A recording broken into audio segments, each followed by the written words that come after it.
Magandang umaga po sa inyong lahat. Purihin ang Panginoon sa araw na ito. Samahan niyo po kami sa pag-aaral ng salita ng Diyos. Ihanda po natin ang ating mga puso. At kung meron po tayong Biblia, ihanda po natin upang sabayan niyo po kami sa pag-aaral ng salita ng Diyos. Tayo po'y manalangin. Dakilang Diyos, dalangin po namin ng banal na Espiritu na gabayan kami upang sa bawat salita na aming mapakinggan, ito ay magdala ng malalim na pangunawa sa amin at maturuan kami, Panginoon, ang dapat namin gawin. Salamat o Diyos sapagkat ang salita mo, Panginoon, ang magbibigay sa amin ng gabay sa dapat naming ipamuhay. Salamat, pinupuri ka namin sa pangalan mo, Jesus. Amen. So sa oras pong ito, ang ating pong pag-uusapan is about being close with God. No? Napakahalaga po na maging malapit tayo sa Diyos. Nung nakaraan po, diniscuss natin is how to grow in the Lord, growing in God. At diniscuss natin yung commitment, that is our response to God doon sa kanyang pagtawag sa atin. Now today, hindi lang tayo dapat committed sa Lord, kundi kailangan maging malapit din tayo sa Diyos. Tandaan natin, we are building relationship with God. Nagbi-build po tayo ng relationship o nag-nurture tayo ng relationship with God. That's why manunurture lang natin yung relationship kung mabibuild natin yung relationship by being close together. No, hindi yung pwede na nagbi-build tayo in a distant way. Ibang nasa malayo, no? Hindi kayo nagbi-build ng relationship. Actually, pwedeng sabihin na nagmi-maintain lang kayo ng relationship, pero hindi kayo nagbi-build because building relationship will require for you to work together. So, andun yung tipong nararamdaman mo yung init nung karelasyon mo. So, sa atin, ganun din, dapat nararamdaman mo yung init ng Diyos, yung pagmamahal ng Diyos. Hindi pwedeng ikaw, iniisip mo na mahal mo ang Diyos, pero ikaw mismo, hindi mo siya nararamdaman. So, mahalaga po yung nararamdaman nyo siya. At mamaya po, lalo natin maiintindihan yun. Now, marami po sa atin, gusto natin mahalin tayo ng Diyos. Pero sa totoo lang, mahal tayo ng Diyos. Kaya lang ang problema, hindi natin nararamdaman. Bakit kaya hindi natin nararamdaman? Samantala sabi ng Diyos, for God so loved the world. Diba? That He gave His only begotten Son, that whosoever believe in Him shall not perish, but have an everlasting life. So ibig sabihin, mahal ng Diyos ang mundo. Pero bakit hindi ito napipursig ng mundo? Because there is a sin that separates us from God. So parang kahit na gusto nating lumapit sa Diyos, nakahiwalay tayo. Diba? Kasi na-break yung relationship natin sa Diyos because of sin. So parang naging iba na tayo, hindi na natin maabot ang Diyos. Pero nag-provide ang Lord ng way, kaya nga di ba kasunod doon sa for God so loved the world, He gave His only begotten Son. Si Jesus, binigay niya yung sarili niya to show the world na mahal niya tayo. And ang sino mag-respond by believing, yung maniniwala ay hindi mapapahamak. So ito na ngayon ang gagawin natin. In order for us to appreciate the love of God, we need to believe in the Lord Jesus Christ. Kasi yun yung connection, yun yung way in order for us to experience the love of God. Bakit? Jesus Christ is like the high priest. Ang high priest, the Old Testament, siya yung connection in order to bring the sacrifice of the people doon sa Holy of Holies. Sa Holy of Holies, bumababa yung presence ng Lord doon. Walang nakakapasok doon. Only the high priest. So, ibig sabihin, kahit sino sa mga tao, except for the high priest, hindi nila ma-experience yung tinatawag na holy presence of God. So, distant ang tao. Bagamat malapit, pero malayo. Because there is a sin sa tao. Now, paano ni-resolve yun ng Lord na pwede tayong lumapit sa Diyos at very close, that we can sense His presence, that we can feel His presence, na hindi katulad sa Old Testament. Alam niyo ba ang presence ng Lord sa Old Testament, kinakatakutan? Nung bumaba ang Diyos doon sa Mount Sinai, grabe, kumukulog, kumikidlat. So yung mga tao sa sobrang takot nila, dilagyan nila ng bakod, at kung sino man pumasok doon, na kahit hayop, babatuhin hanggang mamatay. Ganun yung yung fear nila sa presence ng Lord. For us, we do not feel that fear. Alam niyo, pag tayo nabubuhay sa kasalanan, wala tayong tinanggap na grace ng Lord, takot tayo sa presence ng Lord kasi ang nararamdaman natin, judgment. But you know, for us, the presence of God is something that brings us peace and joy. Ganun yung nararamdaman mo. Kaya napakaganda no, na ganun na maging damdamin natin kasi that's the way how we feel that we are accepted by God. Yung kabilang ka na sa pamilya ng Diyos. Diba? Parang tayo, di ba, pag yung pamilya natin, mga kadugo natin, kampante tayo din. Kasi kasama ako dyan. Pero pag hindi natin kadugo, medyo nag-iingat ka kasi hindi mo alam kung tanggap ka. Pero yun yung kagandahan ng relationship natin sa Lord. Now, ang tao, hiwalay sa Diyos. Kahit na anong lapit niya sa Diyos, hindi pwede kasi banal ang Diyos, makasalanan ng tao. So, kailangan ma-resolve yun. Jesus Christ is high priest. Ang offering sa Old Testament, alam niyo kung ano? Yung mga tupa, papatayin yun, yung dugo, ibubuhos. Pero yung dugo na yun ay hindi nagtatanggal ng kasalanan. Nagtatakip lang.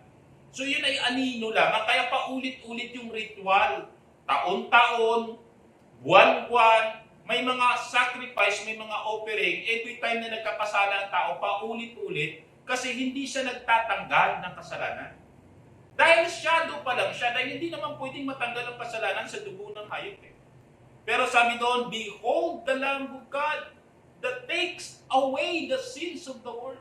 So yun yung larawan ng dugo ni Jesus na ibubuhos para sa sangkatauhan at ang sino mang tumanggap sa Panginoong Jesus bilang kanilang Panginoon tagapagligtas, sila ay malilinis sa kanilang kasalanan. So hindi lamang tatakpan, tatanggalin ang kasalanan. Through that, meron na tayong access sa presence ng Lord. Kasi wala na yung kasalanan na naghihiwalay sa atin sa Diyos. Tinanggal na yun sa pamamagitan ng dugo ni Jesus. Di ba? Sabi nga, kung gaano daw kapula kasing pula ng dugo yung kasalanan natin, ay gagawin ng Diyos na kasing puti ng niebe. Ganun katindi kung paano tinanggal at nilinis ng Diyos yung kasalanan natin. Now, in Hebrew chapter 10, binanggit dito in verse 19 to 22,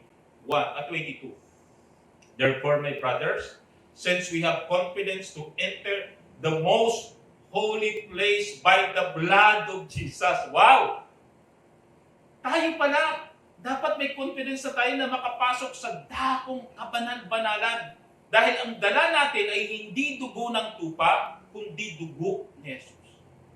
Alam niyo ba sabi ng salita ng Diyos? Offer your body as a living sacrifice, holy and acceptable to God. Bakit living sacrifice? Kasi si Jesus, siya yung sacrifice na nakatira sa atin. Alam niyo pag sinabing sacrifice sa Bible, yan po yung pinapatay.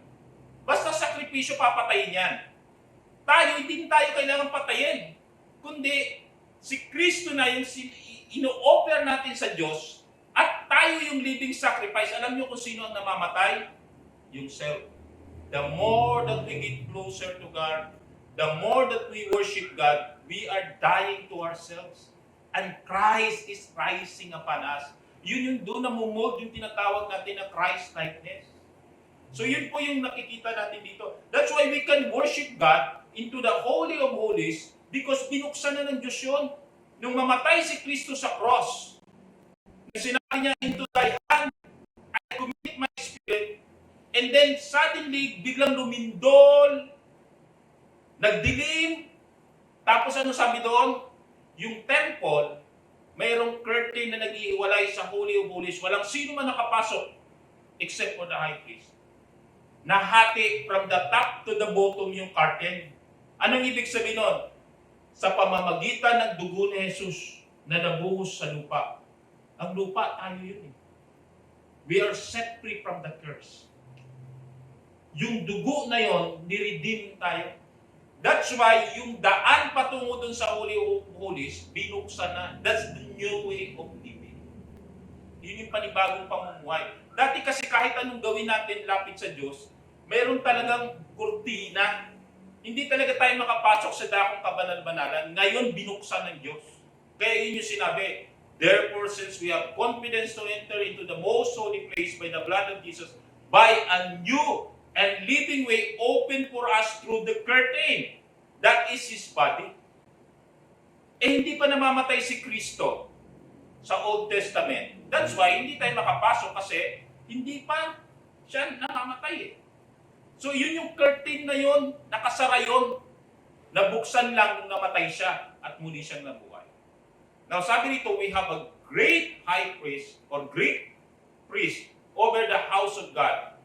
Let us draw near to God. Now, hindi na natin pwede sabihin, Lord, parang nahihiya akong lumapit eh. Parang hindi na ako makakalapit. Actually, sabi doon, let us draw near to God. Pwede na. With a sincere heart, in full assurance of faith, having our hearts sprinkled to cleanse us from guilty conscience, and having our body washed with pure water. Drawing near to God is directing of our heart into the presence of God, who is distant as the Holy of Holies in heaven. Ganun naman talaga eh. Diba? Lalapit ka sa Diyos, pero nasa langit siya. Banal siya. And yet, kahit na parang napakalayo niya, and yet, sooner, as we approach Him in prayer through faith, He is commanded us to come, to approach Him, to draw near to Him. Kaya masasabi natin, ang Diyos kasing lapit lang ng dasal. Amen? Ang layo ng Diyos, langit. Diba? Alam niyo ba ang Torre ni Babel? Nangarap ang tao na abutin ang Diyos. Nagkaisa sila.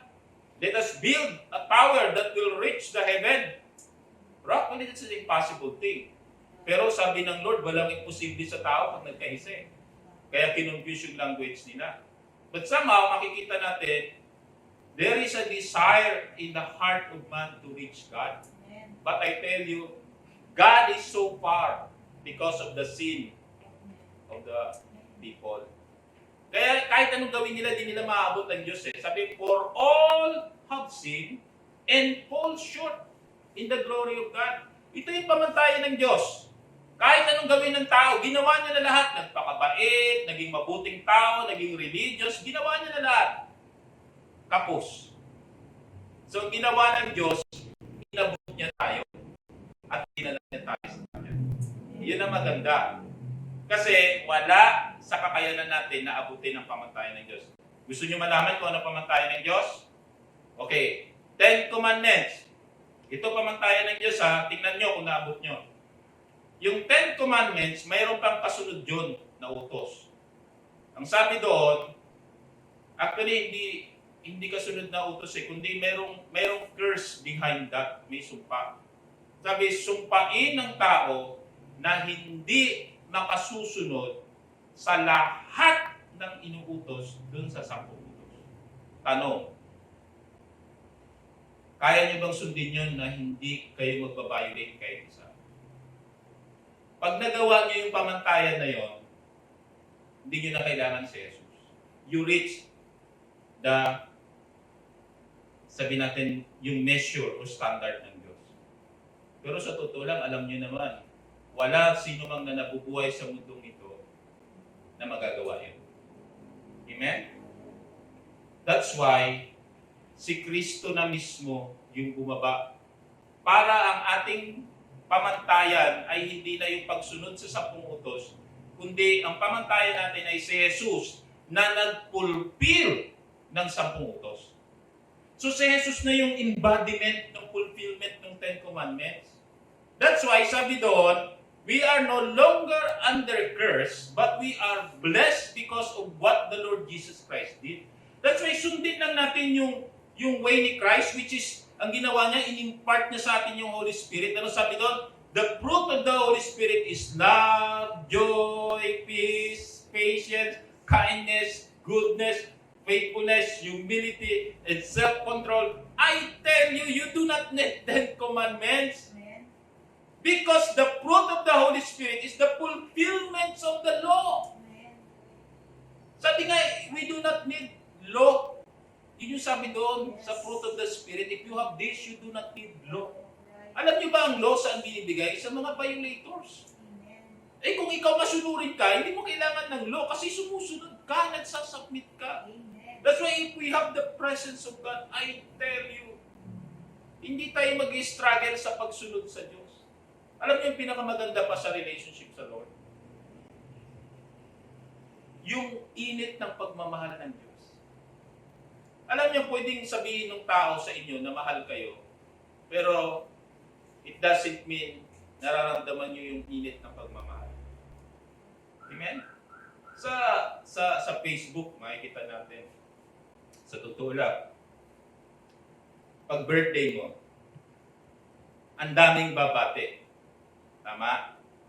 Pero, sigurado ka ba talaga na yung bumati sa'yo ay talagang mayroong talagang mainit na pagbati sa'yo talaga? Usually, yung iba dyan, kaya ka binati kasi pinaalala ni Facebook. Yun naman talaga reality. Tapos, nung binati mo, yung mga kaibigan mo na hindi nila alam, nakita, bumati ka. So, babati din sila. So, pero there's nothing wrong, maganda yun eh. Kasi sabihin natin, yung taong binati, iba rin yung pakiramdam na marami yung nakakaalala. Kasi sa totoo lang, hindi naman lahat tayo ay magaling sa memorya. Diba? Kasi namimili din tayo kung ano yung gusto nating alalahanin. That's why, pagdating nga doon sa pag-disciple, iilan lang talaga kaya natin disciple eh. Kasi yung capacity ng mind natin, hindi pwedeng marami. But anyway, ang point lang natin is that, yung dapat nakita natin dito, no, na in order for us na maging mainit yung pagbati, iba pa rin yung nandyan siya sasabihin. Halimbawa si Sister Cecil, kapatid, diba, ngayon nagkita tayo, happy birthday. Diba? Mainit yun eh. Kasi personal yun. Pero yung Facebook, it seems personal, pero hindi yung personal. Kasi digital lang yun. Diba? Kayo, anong gusto nyo? Yung personal na talagang, halimbawa, tatawagan ka pa, or sinend lang yung message. Minsan, sa dami nating mga ginagawa, yun lang yung way para maabot natin lahat. Kasi sa totoo lang sa Facebook, ang daming babatiin dyan. Hindi lang isang tao may birthday dyan. Kaya minsan minamadali mo yan, tapos marami ka pang ginagawa. Eh, hindi naman buong oras mo na sa Facebook. Kaya minsan, inaabot mo lang just for the sake mapaabot mo yung message. But anyway, ang pinakamahalaga dito is to feel the fire of God. That's why kailangan maging malapit tayo sa Diyos. Let the fire burning. Mahalaga po yung nag-aapoy yung ating relationship. Yung mayroong init na nadarama. I remember, kapag ang tao namatay, ang isang mapapansin mo sa kanya ay malamig. Amen? Ano pakiramdam na iniyayakap niyo yung malamig na bangkay? Diba? Minsan merong ganun eh, yung bang mayroon tayong karelasyon pero pakiramdam natin malamig na bangkay. Yun yung mga hindi nagre-respond. Diba? Minamahal mo pero hindi nagre-respond. Mabuti na lang ang Diyos nandyan siya. Kasi kahit na hindi tayo nakakatanggap ng pagmamahal sa ibang tao, kinocompensate yun ng Diyos, kaya huwag kayong lalayo sa Diyos. Di ba? Let the fire burning be zealous to our God. Ito yung dapat na makita sa buhay natin if we are close to God. Kasi kanina, sinabi ko sa inyo, tinanong ko kayo, paano ba tayo magiging malapit sa Diyos? Kasi minsan, akala natin malapit tayo sa Diyos, pero malayo pala. So, maaaring nasa mind natin malapit tayo sa Diyos, pero pag hindi tayo silod sa Diyos, hindi ka malapit sa Diyos. Kasi, ang Diyos mainit eh. Amen? Yung compassion, yung passion ng Lord nandyan. Ang Holy Spirit, matindi yung passion and compassion. That's why, pag tayo naging close sa Kanya, mahahawa tayo, subukan yung dumikit sa mainit na nagbabagang up yung sabi nating uling. Pag alis nyo doon, ang init nyo. Diba? O minsan, pag bumaba naman ako sa kotse, grabe yung lamig ng aircon. Paglabas ko, nararamdaman ng mga tao yung lamig ng aircon. Kumapit sa akin eh. So talagang kapag tayo ay naging close sa Diyos, I tell you, kung anong mayroon sa Diyos, mararamdaman mo yun. May impart sa'yo. Kaya sa Diyos mahalaga yung impartation. Kaya yung napaka-importante na nagpipray tayo sa presence ng Lord kasi hindi lang yun about yung may narinig ka. Hindi lang yun about yung may naintindihan ka. It is also about the impartation. Yung anointing ng Lord. Mahalaga yun. Naalala niyo si Moses nung binigyan ng 10 Commandments? 10 Commandments lang ba ang nakuha niya sa Lord? Pagbaba niya, di niya alam. Grabe, nagliliwanag yung mukha niya. Talagang grabe, sobrang liwanag. Na yung mga tao, talagang hindi siya matingnan. Nakakasilaw talaga. So anong ginawa niya? Tinakpan niya ng veil. Tinakpan niya. Iyon ang gusto ko maintindihan ninyo. When you get closer to God, the Lord will change your image. It will become a glorious image that people will recognize. Amen? Hindi yung sasabihin mo, mahal ko ang Lord, tapos sa mukha mo parang dala ang buong mundo. Amen? You cannot say that you love God, tapos ganun yung experience. Maaaring ganun ang intention mo, but hindi mo may apply. Because in order for us to love God, we need to understand first the love of God. Kaya dapat nating paniwalaan yung pagmamahal ng Diyos. I-welcome natin yung pagmamahal ng Diyos. Kasi hanggat hindi natin nararanasan yung pagmamahal ng Diyos, mahirapan tayong i-express. Now, sabi rito in Romans chapter 12, verse 10 to 11, be devoted to one another in love. Amen? Honor one another above yourselves. Sipin mo, pag minahal natin ang Diyos, ito yung itinuturo sa atin, lalo nating mamahalin ang kapwa natin. Lalo nating mamahalin ang asawa natin. Naalala ko kanina sinabi ng wife ko, if you love your wife, your husband, your children more than of me, you are not worth it. Ang Diyos ba nakikipag-compete?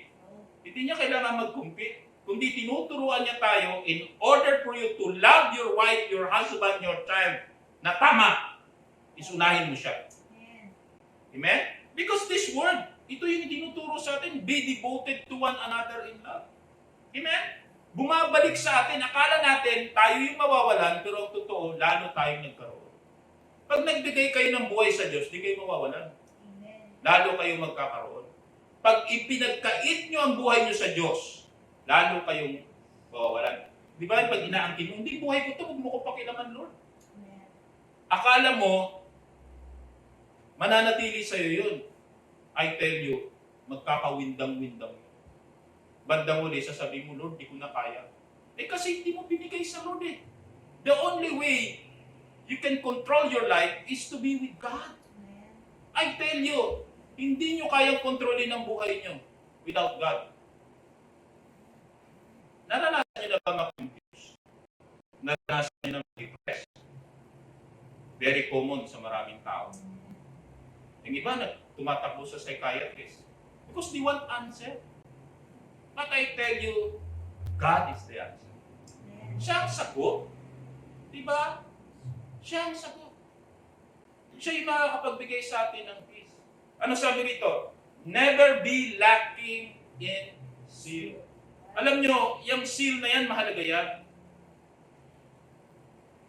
Yung pagmamahal sa asawa, pwede mo sabihin, mahal kita. Pero without zeal, hindi mararamdaman ng asawa mo yung init. Hindi mo pwede sabihin sa asawa mo, basta ilagay mo sa isip mo, kahit anong mangyari, mahal kita. Tapos sabihin ng asawa, parang ang lamig. Kasi wala ka namang ginagawa. Without zeal, you cannot do anything. May parang yung taong tamad, walang zeal yan eh. Walang init yan. Nandyan lang yan sa isang sulok. Amen? Walang gagawin yan. So, never be lacking in zeal, but keep your spiritual fervor serving the Lord. Now, meron ako papakita sa inyo. Ito sa Old Testament. In Leviticus chapter 3, verse 12 to 13, ang mga pare, ang trabaho nila ay maglingkod sa templo. Now, sa templo, mayroon doon mga tinatawag na furniture. At ang isa doon, yung candlestick, no? At yung iba doon, yung sa brazen altar, na kung saan, doon sa brazen altar naman, doon inilalagay yung sacrifice, ang instruction ito, the fire on the altar shall be kept burning. So hindi yun mamamatay 24/7 and 365 days in a year. Constantly, hindi mamamatay. Yun yung trabaho ng priest. Wow! Hindi madali. Di ba? Hindi dapat mamatay. Sabi ron, the fire on the altar shall be kept burning. It must not be extinguished. Every morning, the priest is to add wood to the fire, arrange the burnt offering on it, and burn the fat portion of the peace offering on it. The fire shall be kept burning on the altar continually. It must not be extinguished. That's our seal. Yes. Hindi pwede yung seal natin ay magtuloy-tuloy pag malayo tayo sa Diyos. Because the only way to get closer to God is andun yung fire constantly. Yes. Our love for God is the fire that shall be kept burning on the altar continually, and it must not be extinguished. That's why sa Revelation may binanggit doon hinanap ng Lord yung first love. Kasi yun yung fire. Yun yung apoy na actually, yung altar, tinitingnan ng Diyos yun, yung mga sacrifices. Kaya lang na nagpo-consume doon sa mga sacrifices yung fire. So, hindi dapat mawala yun. So, sa atin, yun yung mahalaga yung love natin sa Lord constantly. Yun yung tinitingnan ng Lord sa heart natin. Kasi yung altar nandito sa heart natin So, yung love, yun yung apoy. Yung seal natin sa Lord, yung passion natin sa Lord. Hindi dapat namamatay yun. Amen? And the only one who can do it is the Holy Spirit in us. Amen? As we draw closer to God, we feel His love that enable us to submit to Him and obey His word. Marami sa atin nawawala yung seal natin kasi naiisip natin parang ang hirap sumunod sa Diyos. At kaya mahirap sumunod sa Diyos because we do not feel yung seal of our love for God. Kasi pwede mo sabihin, mahal kita Alam nyo, minsan mahirap maintindihan May mga tao, sabi nila, mahal nila ang Diyos, pero mukhang hindi naman. Parang sa mag-asawa. Tanungin mo yung lalaki, mahal mo ba asawa mo? Oo. Pag tinanong mo yung babae, totoo ba sinasabi nito? At pag sinabi ng babae, hindi ko nga maisip kung ano ho yung basihan niya Pero sa isip ng lalaki, mahal niya yung asawa niya. Now, dito makikita natin, mahalaga na yung pagmamahal ng Diyos ay maunawaan natin so that we can truly love God at yung ating neighbor. Now, kung pag-uusapan natin yung pagmamahal na doon sa mag-asawa, katulad yung binanggit ko kanina, kung totoo na mahal ng lalaki yung babae, dapat ninonurture ng lalaki yung relationship na doon sa babae. Paano ninonurture? Marami pong factor yan. Commitment, communication, diba? So you should listen to your wife. Ang communication, hindi yan one way. Baka mamaya yung lalaki lang salita ng salita o vice versa, yung babae lang salita ng salita. Monologue yun. Amen? So, hayaan mo lang sigurong magsalita siya dahil nakikinig ka. Diba? Pwede yun. So, yun yung tinatawag nating nurturing relationship. Being close with one another. Mayroon mo kasing mag-asawa, nagsasama sila for the sake lang sa pagsasama. Pero hindi nurturing yung relationship. Nabubuhay lang sila, tinatawag dito religiously. Parang tayo, di ba? Nagsisimba tayo. Nag-o-offer tayo ng kung ano-ano sa mga ritual. May mga ganun ngayon yung mga religious. Pero, pag tinignan mo yung life nila, hindi mo nakikita yung closeness nila sa Diyos. Pero parang close sila. Bakit? Kasi, hindi naman sila nakikipaghiwalay sa Diyos Ginagawa naman nila lahat ng ritual tsaka yung mga sacrifices. Parang sa mag-asawa, Parehong nakatira sa bahay. Di ba? Yung asawa, pinoprovide yung pagkain, yung need ng pamilya. Pero di na nag-uusap yan. Tama? Pero nasasaktan yung misis kasi maaring hindi na siya nag-i-stay sa bahay ng mahabang oras. Pero mukhang okay. Pero kung ninunurture yung relationship, yun yung pinakamaganda.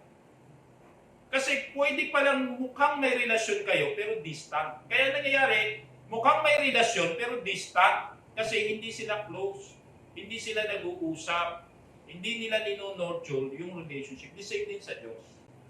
Ang relationship natin sa Diyos, hindi dapat distant, hindi yung ritual. Hindi yung paulit-ulit. Kundi talaga, we communicate with God, we listen to God, we obey His Word. Kaya pag naintindihan natin yung love natin sa Diyos, as we draw closer to God, we feel His love. And it will enable us to submit to Him and obey His Word. Kaya madaling sumunod sa Diyos. Ang asawa, pag minamahal yan, madaling sumunod yan. Kasi yan ang instruction ng Lord eh. Why? Submit to your husband. Alam niyo, sabi ng ibang mga kakilala kong lalaki, hindi ba pwedeng baliktarin na lang natin? Kasi mukhang expert ang lalaki sa pag-submit. At ang babae ay sa pag-love. Sabi ko, hindi pwede. In order for your wife to submit to you, you should love your wife. Baka hindi mo kasi minamahal ang asawa mo, kaya hindi yan nagsasubmit. I think so. Mag-agree kayo sa akin doon. Diba? When you feel the love of your husband, it's easy to submit. Amen? So, ganun din sa Diyos siguro, baka hindi tayo talaga nagpapasakop sa Diyos in order for us to love it. Kasi hindi ka naman pwedeng mahalin din ang asawa mo kung hindi ka nag-yield sa husband mo. Tama? Yung tipong yung hahawakan ka ng asawa mo, biglang sisikuhin mo. Hindi niya may express yung love. So the same din sa atin sa Lord, when it comes to the love of God, kailangan nagsasubmit tayo so that we can experience His love, and then in reality, mas madali tayong mag-obey at mag-submit. Hindi na natin dinidebate ang Diyos. Lord, alam mo, hirap naman ang mga requirements mo eh. Amen, yung asawa ko minsan sasabihin sa'yo eh, ang hirap mo naman pakisamahan eh. Siguro kasi hindi niya nararamdaman yung love. O baka naman, ang sabihin ng mister, minamahal ka na nga eh. Parang iba yata yung pagmamahal mo. Diba? So, minsan ganon. Kaya, gumugulo ang mundo. Kasi mukhang malapit, pero malayo. Di ba? Parang close, pero distant. Now, in James chapter 4, verse 7 to 8, makikita natin dito, being close with God, merong benepisyo sa atin. Amen? Kasi, meron ding mga temptation, merong mga work of Satan na nandyan sa paligid. Actually, merong roaring lion. Naalala ko tuloy yung sabi nung tamad. Ayoko lumabas kasi may leon dyan. Siguro, nakikita niya demonyo. Spirit ng leon. Yung maingay, ganyan yan eh, gala ng gala. At biktima siya. Kasi yung kinreate yung imagination, spiritually totoo pala. But anyway, sabi rito, submit yourself therefore to God and resist the devil. Amen? So, makikita niyo dito, pag gusto niyo maging close sa Lord, napakahalaga ng submission. Kasi, kung hindi tayo magsasubmit sa Diyos, hindi natin magagawa yung pinapagawa ng Diyos. Kasi gusto ng Diyos para sa atin ay i-resist natin ang demonyo sa buhay natin. Yan ang sumisira sa buhay natin eh. At ang demonyo, susunod lang din yan kapag under ka ng presence ng Lord. Amen? Kapag ikaw ay kaisa ng Diyos. Hindi nyo pwedeng gayahin lang, no? Yung sinasabi ng iba. Naalala ko yung mga anak ng isang priest, ginaya si Pablo. Kasi si Paul, pag inutusan niya yung demon possessed, sabi niya, sa pangalan ni Jesus, lumayas ka, talagang nanginginig yung demonyo, iiwan niya yung tao. Yung anak ng mga priest, ginaya si Paul. Sabi nila sa doon sa demon possessed, sa pangalan ni Jesus, na ipinapangaral ni Pablo, lumayas kayo. Sabi ng demonyo, sumagot. Kilala namin si Jesus at si Pablo. Kayo, sino kayo? Biglang inatake sila ng demon possessed. Ayun, puro sila sugat. Di ba? So dito makikita ninyo that in order for us to resist the enemy, we need to be in submission with God. Like Paul. Meron siyang relationship sa Diyos eh. Kaya hindi nyo pwedeng i-fake yung relasyon. Amen? Mahirap yung pinipake natin yung relationship. Okay kayo, pero hindi pala. Wala palang relasyon na nag-i-exist. Now, sabi rito, draw nigh to God, and He will draw nigh to you. Cleanse your hand, you sinner, and purify your heart, you double-minded. Wow, grabe yung mga benepisyo sa Lord. Diba? You were sanctified, you were purified, pati yung gawa ng kamay natin, nililinis ng Diyos yan. Kaya nga yung sinasabi yung good works natin, alam niyo ba yung good works niyo pag hindi yan nilinis ng Diyos, marumi din yan eh. Kahit gumawa kayo ng mabuti, pag wala kayong relasyon sa Diyos, hindi yan nagka-count. Ang good works na nagka-count, yung may relasyon ka sa Diyos kasi nilinis niya yung gawa mo. Amen? Subukan nyo, marumi kayo. Hawakan nyo yung, kung ang good works ay yung puting malinis na sabihin natin na cloth, marumi ka. Pag hinawakan mo yung good works, dudumi yun. Marumi ka eh. So kailangan muna tayong linisin ng Diyos para yung good works hindi madumi. Amen? Kaya huwag nyo gamitin ang good works para maligtas kayo. Walang naliligtas sa good works. Kundi sa pamamagitan lamang ng dugo ni Jesus na naglilinis sa atin. Then the good works will just follow. Diba? Sabi ko nga sa inyo, ang Ten Commandments o ang law, hindi yan tinanggal ni Jesus. Pinulfill niya yan. So that we can obey it through the life of Jesus in us. Amen? So hindi na natin struggle yung law. Diba? Kasi hindi na rin tayo under curse. Ano ang curse? Pag violate mo yung isa, you violate all. Ano yung blessing? If we confess our sins to God, then God is faithful that will forgive our sins and cleanse us from all unrighteousness. Wow! Hallelujah. Sana maintindihan ito ng maraming tao. Kasi there are times yung mga religious belief natin, we complicate things, even yung life natin. At ito nakakalungkot. Minsan pinapahirap nila yung paglapit sa Diyos.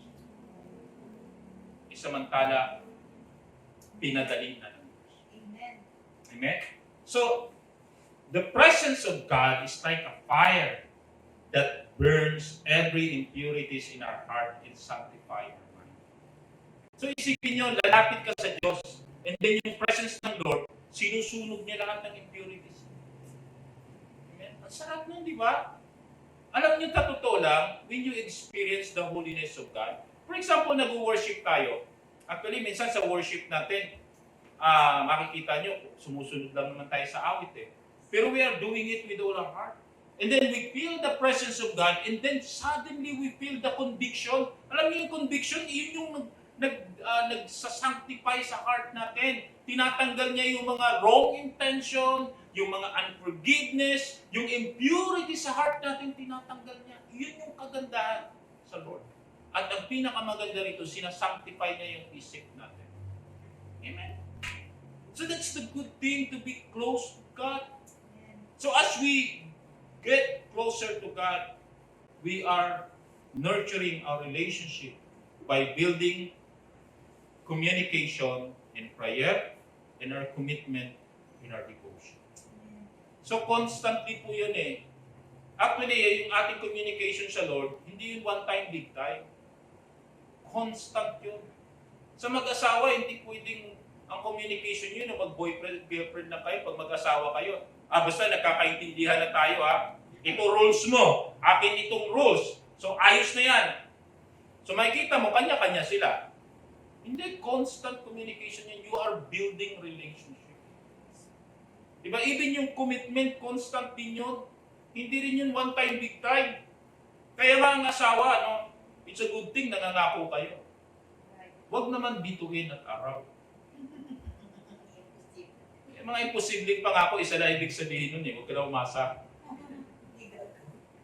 Pinapaganda ko lang yung damdamin mo. Sa relationship, it's a good thing to make promises, but see to it that you will do the promises. Why? Because it will help those who make the promises to be committed. Parang tayo, tina-challenge natin sarili natin eh.